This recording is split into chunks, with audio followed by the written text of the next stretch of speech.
다른 호텔도 아니고 숙소도 아니고요.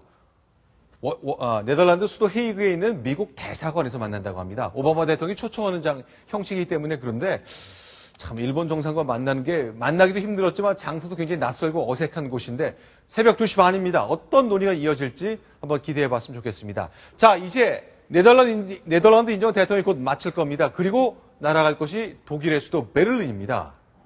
이 도시 어떤 곳인지 다양한 의미가 있습니다. 하나씩 좀 간단하게 짚어봤으면 좋겠습니다. 왜 수많은 정상들은 베를린을 방문해서 중요한 연설을 하려고 하는 겁니까? 엄청난 상징성 때문이겠죠. 네. 베를린 냉전 시절에 구소련이죠. 네. 구소련의 전차와 또 서방 국가들의 탱크가 네. 대립했던 그 냉전의 최전선이었습니다.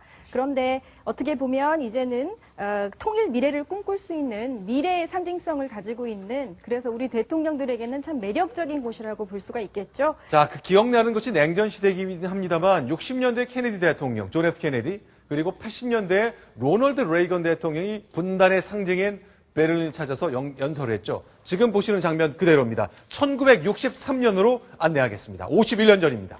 네, 루돌프 빌데 광장의 수네베르크 시청 앞입니다. 네. 아주 열렬한 환호를 보내고 있죠. 많은 분들이 기억하실 저 장면, 존 F 케네디 대통령이 전 세계를 향해서, 특히 동유럽을 향해서, 그 구소비에트 체제를 향해서 메시지를 던지게 됩니다. 자, 뭔가 연설문을 꺼내서 읽을 준비를 하고 있네요. 네. 당시 서독 시민들은 소련의 어떤 침공을 받지 않을까 하는 불안감에 시달렸다고 해요. 이런 상황에서 케네디, 미국 대통령이 와서 어떤 메시지를 던질지 모두 귀를 쫑긋 세웠습니다. 네, 자, 존 F 케네디 1963년 모습입니다. 자, 레이건 대통령 모습도 한번 보겠습니다. 냉전이 거의 깨져가던 1987년 베를린으로 안내하겠습니다. 로널드 레이건 미국 대통령입니다. 자, 어떤 메시지였습니까? 네, 그 케네디 대통령 같은 경우에는 나는 베를린 시민이다 해서 냉전 시절에 미국의 강력한 우호 전략, 그리고 어떤 공산주의를 쳐부술 것이라는 이런 메시지를 던졌고, 레이건 같은 경우에는 브란덴부르크 앞입니다. 바로 저기가 케네디 연설부터 들으시겠습니다. And therefore, as a free man, I take pride in the words Ich bin ein Berliner. 나는 베를린 시민이다. 저 말이죠. General Secretary Gorbachev, if you seek peace, if you seek prosperity for the Soviet Union and Eastern Europe, if you seek liberalization, come here to this gate. Mr. Gorbachev, open this gate.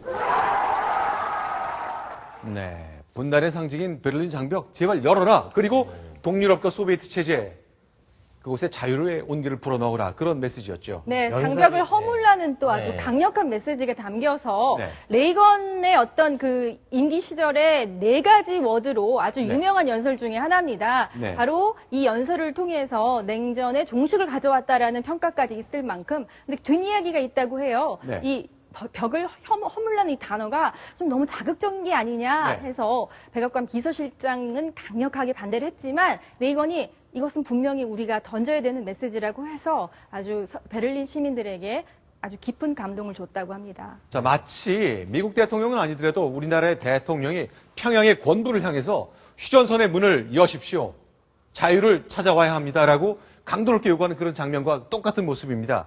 자, 박근혜 대통령 내일이면, 우리 시간으로 내일 새벽이면 베를린 향으로 떠나게 됩니다. 자, 독일에서 시작되는 여러 가지 다양한 외교 일정도 저희 뉴스탑10이 놓치지 않고 정리해드리겠습니다.